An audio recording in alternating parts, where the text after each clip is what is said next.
Hi everyone, welcome to 𝗖𝗵𝗵𝗺.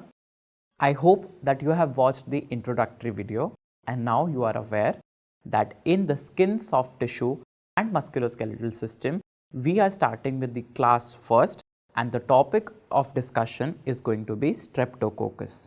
I told you in the introduction that we will discuss about Staphylococcus and gas gangrene also, but my dear friends, both of these topics, gas gangrene caused by Clostridium perfringens and the staphylococcal infection, I have already covered in your GIT. So what I'll do, I will provide you the link of both of these videos in description. If you want to see them, you can watch it from there because organism is same, just the manifestations are different. Okay. So the core topic of today is going to be Streptococcus. Coming on to Streptococcus, please understand that Streptococcus, as I have discussed in general bacteriology, it is a gram-positive cocci that is seen in chains. So it is a gram-positive cocci that is seen in chains. Just like this, you can see. Can you see the chain is there? Can you see the chain? Yes. See the chain. So it is a gram-positive, and obviously because it is stained purple, so it is gram-positive. So it is a gram-positive cocci in chain, my dear friends. Okay. Yes. So it is catalase negative. It is not catalase positive. It is catalase negative, right?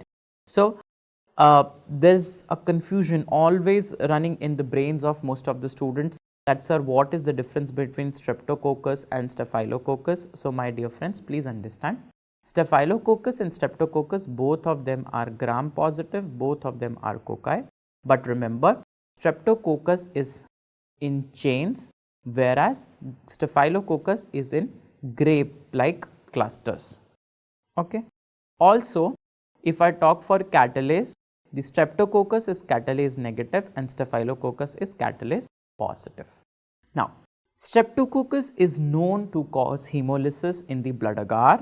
That is why we divide them into three classes: alpha hemolysis, beta hemolysis and gamma hemolysis. Alpha hemolysis means a partial hemolysis, not all the RBCs are going to get hemolyzed, just a partial one. The beta one is a complete hemolysis and the gamma one has no hemolysis. The examples, if I talk about, remember alpha hemolysis organisms are Streptococcus pneumoniae and Streptococcus viridans. I always teach my students like this, that my name 𝗵, I am an alpha male. So remember that P for pneumoniae, V for viridans, alpha, that means showing the alpha hemolysis. And then if I talk for the beta hemolysis, remember you have got two groups. One is group A. So the member of group A is Streptococcus Pyogenes, and this link also I will put in the description, okay, because this also we have discussed, okay. And the group B in beta hemolytic Streptococcus is Streptococcus agalacticae. So for your remembrance, please remember that A is starting with something, so see here B is starting with A, okay, right. And gamma hemolysis, where it shows no hemolysis, so one is the Enterococcus, okay.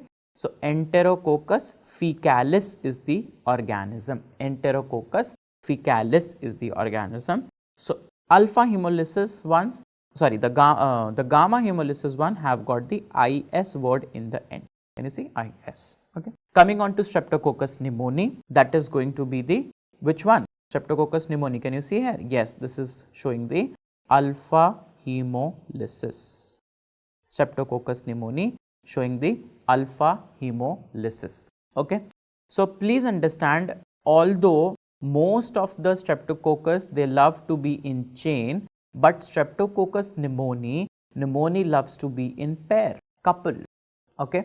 How to remember? Remember P for pneumonia, P for pyar. So pyar is a Hindi word, love, what it means in English. So if you are in love with someone, please don't form a chain, okay. Be loyal to your partner and only two should be there together. That is what brings fire in your relationship. That is something that is going to bring fire in your relationship. And If there is a fire in a relation, the path becomes clear. Just like a clear lens. The path becomes clear just like a lens. Okay. So, my dear friends, why I am telling you this? Remember, it is a diplococci, that means 2 together in pairs. It is gram positive, obviously. It is lancet shape. It is in the shape of a lens. That's why I told you this story. Okay. Lens shaped, and it is arranged in pairs, which I have told you. Okay. But in a relationship, the things are not like that. Things are not like that. Okay. I'll take an example of my friend. Okay. I hope my friend is not watching this video. So, my friend, obviously, poor male, and the girlfriend. Okay. Yeah. Okay. The girlfriend. Now, my friend brings chocolate for her, but she doesn't like the chocolate. She is a blood sucker. सारा दिन खून पीती है, what we call it in Hindi. Okay. So, the reason why I am telling you this is that the selective media is either the blood agar or the chocolate agar. Okay. Blood agar or the chocolate agar. So, one day what they decided to go outside and play a match. Which match? A match of carom. Okay. So, the boy wanted and play the carom. Okay. But the girl said, no, I will go and we will go for a swimming class. Okay. So, this was the conversation which was going on. What does that mean? Carom means carom coin colonies. So, in the colonies, it is going to form a carom coin colonies, and the boy said, okay, the girl said swimming. So, draughtman's colony. Okay. Draught, I mean, you must be understanding a dry area, draughtman's colonies. Okay. Draughtman's colonies. So, both of them fought on this. Okay. So, both of them fought on this, and once the fight was going, obviously you should know what was the fight in between them. Okay. So, they were fighting, but with what they were fighting? So, remember, they were fighting, and the mnemonic to remember how they were fighting is 𝗵𝗺. So, 𝗵𝗺. Okay. So, I should say like this, that they were fighting, and the weapons which they were using, I am giving you a mnemonic for that weapon, that is a 𝗵𝗺 weapon. So, what is 𝗵𝗺 weapon? So, P for polysaccharide capsule, I for 𝗖𝗵𝗵𝗺, then P for pneumolysin, and A for autolysin. So, these were the weapons. Okay. The name of the weapon was 𝗵𝗺 weapon. Okay. This is a new weapon, just remember that. Okay. 𝗵𝗺 weapon. So, polysaccharide capsule, 𝗖𝗵𝗵𝗺, then pneumolysin and autolysin.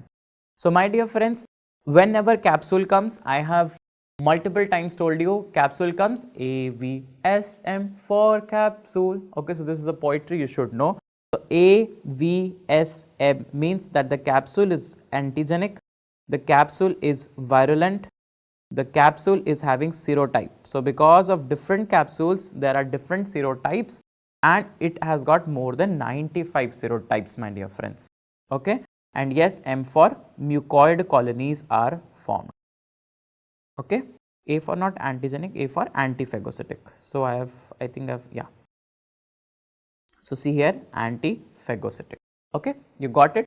So, these were the virulent factors. Okay. These were the virulent factors. So, they fought. So, after fighting, one day they decided that it's too much of a fight. Now, let's go back to the old days and start living in the beautiful love.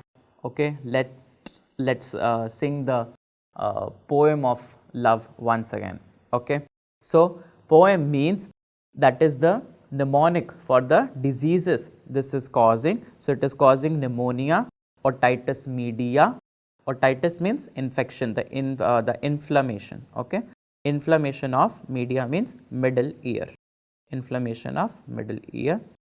E for epiglottitis, inflammation of epiglottis. M for meningitis, inflammation of meninges. Okay. And S for sinusitis.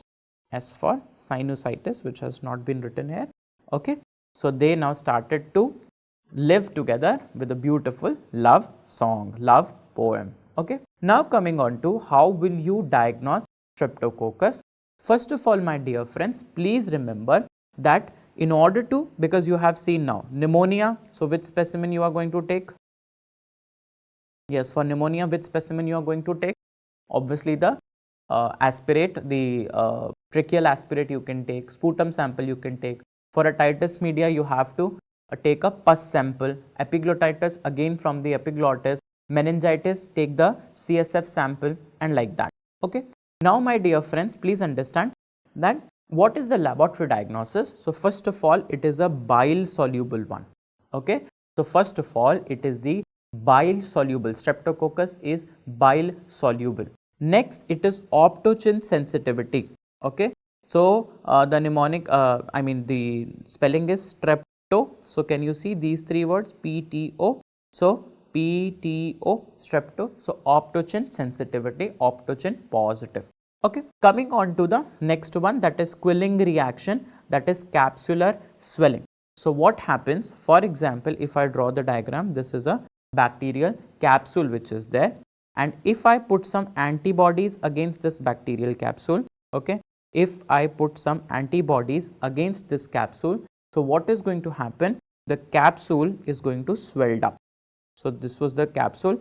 Now, the capsule is swelled up. So, can you see the capsule has swelled up now? So, swelling, quilling, swelling, quilling. Okay, swelling, quilling. So, this is the quilling reaction which is happening. Also, please remember ELISA PCR are there, and these are inulin fermenters also. They are inulin fermenters also. Okay, you got it? Yes. So, this was about the laboratory diagnosis of Streptococcus pneumoniae, which is having the word pneumonia, but it is not only responsible for causing the pneumonia. It can cause otitis media, it can cause epiglottitis, it can cause meningitis, it can cause sinusitis.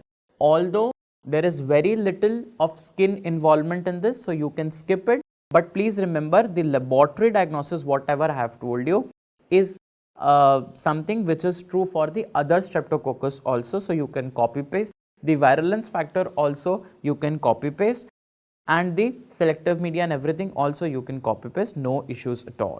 The treatment, if you please know, this is the penicillin. Okay, but nowadays it is not Streptococcus pneumoniae, it is not sensitive to penicillin. So, what we are going to give, ceftriaxone is something which we are preferring. And remember, there are two vaccines which are there for pneumococcus, one less than 2 years, other more than 2 years. Less than 2 years in people, in children less than 2 years, you will give pneumococcal conjugate vaccine. Okay, pneumococcal conjugate vaccine, which is a 13 valent. So, it is having the 13 serotypes which will be there. Okay, and for the people who are more than 2 years old, for the children who are more than 2 years, we will give pneumococcal polysaccharide vaccine. Pneumococcal polysaccharide vaccine. This was pneumococcal conjugate vaccine. Okay. Coming on to next group, that is Streptococcus viridans. Okay. Now remember, I will teach you, don't worry, that what things you can copy paste from Streptococcus and what pneumonia and what thing you can't. So, Streptococcus viridans is a normal flora in the oral cavity. Okay. So, oral cavity has got a normal. So, can you see oral cavity? So, that is going to be V and I, and then you have got viridans. So, this is again V and I. So, V and I are coming together. So, oral cavity viridans, there it forms a biofilm or a slime layer. Now, because normally it is a normal flora, but it may cause dental caries, there it will be called as Streptococcus mutans. So, belonging to the viridans family, there is another Streptococcus, Streptococcus mutans.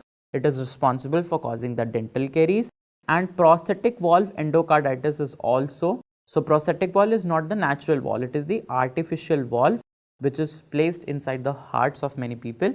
So, there the endocarditis is caused by Streptococcus viridans, which we have already studied in CVS. So, if you want to study more, you can go there. The infective endocarditis you can revise from there. Okay. But remember, what is the difference? It is not Quilling reaction positive, it is negative. It is not bile soluble. It is not fermenting the inulin. It is not optocin sensitivity. So this is how you will differentiate the viridins group. Okay. So when we, I have not told you in detail about viridins when we discuss the endocarditis, but from now you can refer this video and make your concept stronger there, because there it was not needed, because the main focus was on the infective endocarditis.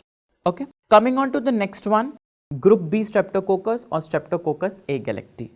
So Streptococcus agalacti is the common cell in the vaginal tract. So can you see, if I make like this and if I make like this, so this is A, that means agalacti. This is V, that means this is vaginal tract. So when the neonate is coming out from the vagina, it can cause neonatal meningitis as early as, early meningitis less than 7 days and late meningitis more than 7 days. Okay. And it is also responsible for causing pneumonia in children. So although, my dear friends, it has nothing to do directly with the skin, but still I am telling you, because whenever we will discuss the subsequent things, I will give you the reference of this video, because I wanted to keep all the Streptococcus together. So remember, neonatal meningitis, that is early less than 7 days and late more than 7 days, and it also causes pneumonia in children. Please remember, I am talking about agalacti, and agalacti has hippurate hydrolysis positive. So it can hydrolyze the hippurate enzyme. Okay. It is CAMP test positive, my dear friends, with the Staph aureus. Now this is a very important thing. I will teach you, don't worry. Please remember, it is a beta hemolytic one, so it causes the beta hemolysis on the blood agar. Okay. Now what is CAMP test, we will discuss. Okay. Coming on to the CAMP test now. So see here, CAMP means, first of all, what is the full form of CAMP? CAMP means Christie, Atkin, Munch, Peterson. So these 4 people were the one who did the Christie, Atkin, Munch, Peterson test. Now let me show you a picture and then you will be able to, see here. So this whole agar, this whole agar is nothing but the blood agar. Okay, this whole agar is nothing but the blood agar. You know very well that Staphylococcus aureus is also responsible for causing the beta hemolysis, right? So what I did, I put a strip of Staphylococcus aureus, and can you see the beta hemolysis started to happen. Okay, the red color vanished away and it started to happen hemolysis. Then what I did, I put some, I put some group B Streptococcus here and here. Okay. So what happened? It also started doing the hemolysis. It also started doing the hemolysis. Leave this Listeria. It also started doing the what? Doing the hemolysis. Okay. So there was increased zone. So there was a increased zone of beta hemolysis. There was an increased zone of beta hemolysis due to what? Due to CAMP factor production. Okay, due to CAMP factor production, or you can simply see here the Staphylococcus aureus was the one who was doing the beta hemolysis, and now the group B Streptococcus is also doing. So here the hemolysis is higher, here the hemolysis is little lesser. Okay, so it is making what? Arrowhead appearance. That's why we should be aware that it is CAMP test positive. It is going to give arrowhead hemolysis with the Staph aureus. Okay, coming to the treatment, very simple, penicillin or ampicillin. So penicillin or ampicillin is given for the treatment of A for ampicillin, A for agalacti. Okay, agalacti, right? I hope things are making sense. Okay, so you got it. So basically this CAMP factor, so CAMP was the name of the scientists actually, the people who discovered this test. So what happens is the agalacti releases the CAMP factor, and the CAMP factor is something which is responsible for causing the beta hemolysis. Okay, yeah, right. Coming on to the next one, that is Streptococcus pyogenes or the group A Streptococcus. Group A Streptococcus we have already discussed, so I am not repeating it about the group A Streptococcus, right. You must be aware that it is responsible. Actually, the group A Streptococcus or the Streptococcus pyogenes is the one which is the most important thing and which you must be aware of, because this is the one which is responsible for causing the cellulitis, the erysipelas, the necrotizing fasciitis. Okay, but what I'll do, I will share the link of Streptococcus pyogenes in the description and you can refer it from there, because obviously we did it in the skin part, right, sorry, in the CVS part, where we were discussing the acute rheumatic fever and the scarlet fever. So that's why we have done it in CVS part. So the link I will provide you in the description, but make sure that you see Streptococcus pyogenes, because this is the one which is responsible for causing all the skin manifestations. Coming on to the last part, that is the Enterococcus, which is gamma hemolytic, my dear friends. Remember, how will you diagnose it? It is PYR test positive. It is bile, it hydrolyzes the bile asculin enzyme, and of course, it is going to grow in 6.5% NaCl, 40% bile, and even high temperatures like high pH like 9.6, and the temperature is 42. So very simple. You write 4, you write 6, and 6 opposite is 9. So what I am trying to tell you, 4 is important because the concentration of bile is 40% and the temperature is 42 degrees Celsius. What is 6? 6 is the 6.5% NaCl. What is 9? 9 is 9.6, that is the high pH. So it loves everything higher. So it also loves pyar, right?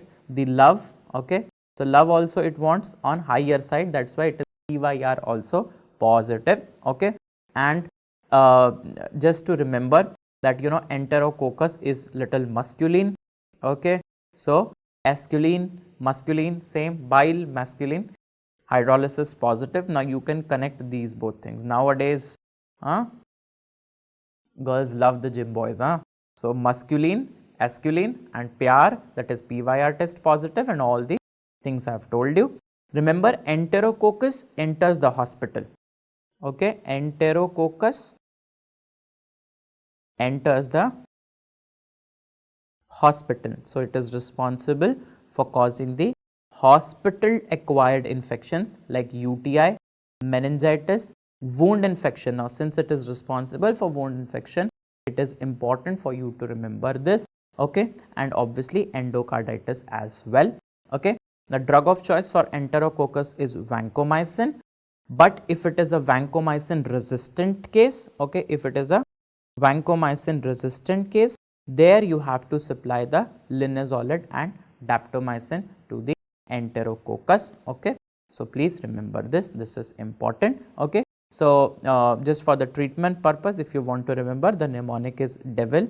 So V for vancomycin, D for daptomycin, L for linezolid, E for Enterococcus, okay. Yes, this picture I told you, see they are in chains also, but most of them are in pairs. So pairs one are the pneumococcus, okay. Coming on to, this I have told you, this is the one which is the picture of Enterococcus, okay. So this is Enterococcus, okay. So this brings me to the end of the discussion of Streptococcus, and I hope that this entire video was useful for you. Thank you so much for joining. We will see you in the next class.